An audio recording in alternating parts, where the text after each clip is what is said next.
Hello friends, இன்றைக்கி நான் பார்க்க போகிறது காளான் பிரியாணி. அதுக்கு கடாய் சூடு பண்ணிவிட்டு 3 டேபிள் ஸ்பூன் அளவு நெய் ஆட் பண்ணிக்கோங்க. நெய் சூடானதும் ஒரு 8 பல் பூண்டு ஆட் பண்ணிக்கோங்க.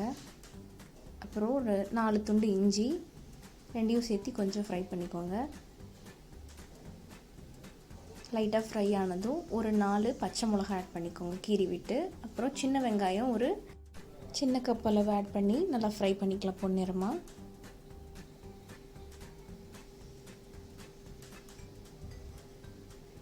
நல்லா வெங்காயம் வதங்கினதும் ஒரு கொத்து அளவு புதினா ஆட் பண்ணிக்கலாம்.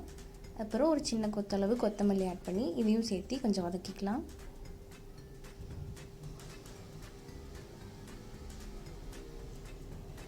எல்லாம் சேர்ந்து நல்லா வதங்கிடுச்சு. இப்போ இதை நம்ம ஆற வச்சுட்டு பேஸ்ட் பண்ணி எடுத்துக்கலாம்.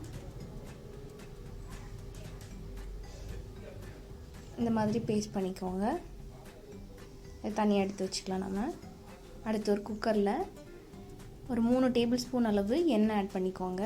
எண்ணெய் சூடானதும் ஒரு 2 பட்டை, ஒரு பிரிஞ்சி இலை, 4 கிராம்பு, ஒரு அன்னாச்சி பூ, அப்புறம் கொஞ்சம் கல்பாசி ஆட் பண்ணி மிக்ஸ் பண்ணிக்கலாம். இது நல்லா மிக்ஸ் ஆனதும் நீல வாக்கில் நறுக்கின ஒரு பெரிய வெங்காயம் ஆட் பண்ணிக்கலாம்.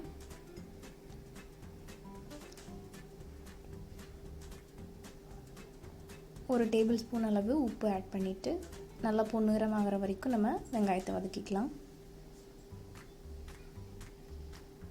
வெங்காயம் பொன்னிறமாயிடுச்சு. இதில் ஒரு 2 தக்காளி ஆட் பண்ணிவிட்டு நல்லா மசிகிற மாதிரி வறுத்துக்கலாம்.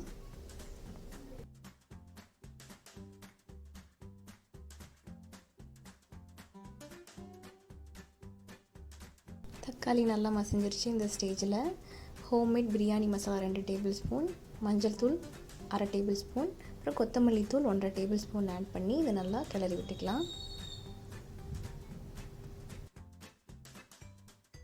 இது இப்போ நல்லா ஃப்ரை பண்ணிட்டோம். பச்சை வாசனை எல்லாம் போயிடுச்சு.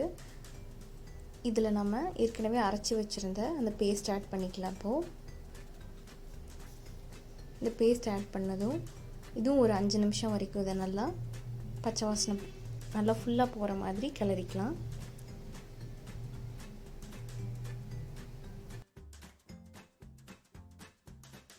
நல்லா வதங்கிருச்சு.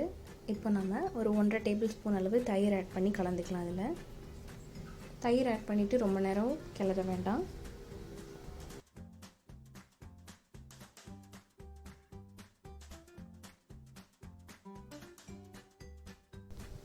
எல்லாம் இப்போது நல்லா மிக்ஸ் ஆகிடுச்சு. இந்த ஸ்டேஜில் க்ளீன் பண்ணி நறுக்கி வச்சுருந்த காளான் ஆட் பண்ணி கலந்துக்கலாம்.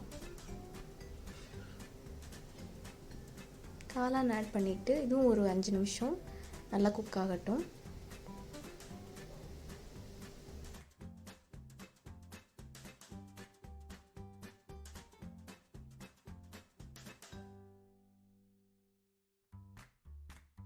மஷ்ரூமும் நல்லா குக் ஆகிடுச்சு. இப்போ நாம் சாதத்துக்கு தேவையான அளவு தண்ணி ஆட் பண்ணிக்கலாம். அதில் நான் இன்றைக்கி 2 டம்ளர் அரிசி எடுத்திருக்கேன். அதுக்கு 3 டம்ளர் அளவுக்கு தண்ணி ஊற்ற போகிறேன். அரிசியை நான் ஏற்கனவே 1/2 மணி நேரம் நல்லா ஊற வச்சுட்டேன். அதனால் அளவு தண்ணி ஊற்றுறேன். நார்மல் ரைஸாக எடுத்திருக்கேன் இன்றைக்கி நான். தண்ணி ஆட் பண்ணி கலந்தாச்சு. இதில் நம்ம ஊற வச்சிருந்த அரிசியை ஆட் பண்ணிக்கலாம்.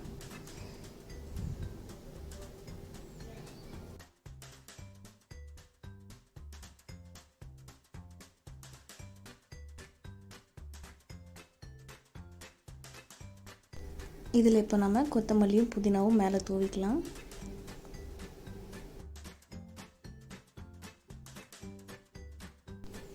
ரெண்டையும் ஆட் பண்ணியாச்சு. இப்போது குக்கரை மூடிட்டு நம்ம விசில் ஆட் பண்ணி விசில் வச்சிடலாம்.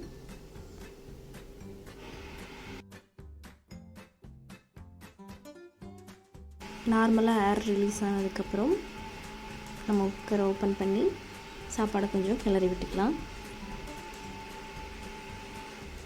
பாருங்கள், சூப்பராக உதிரி உதிரியாக வந்திருக்கு. ரொம்பவே சுவையான சிம்பிளான காளான் பிரியாணி இப்போ தயார்.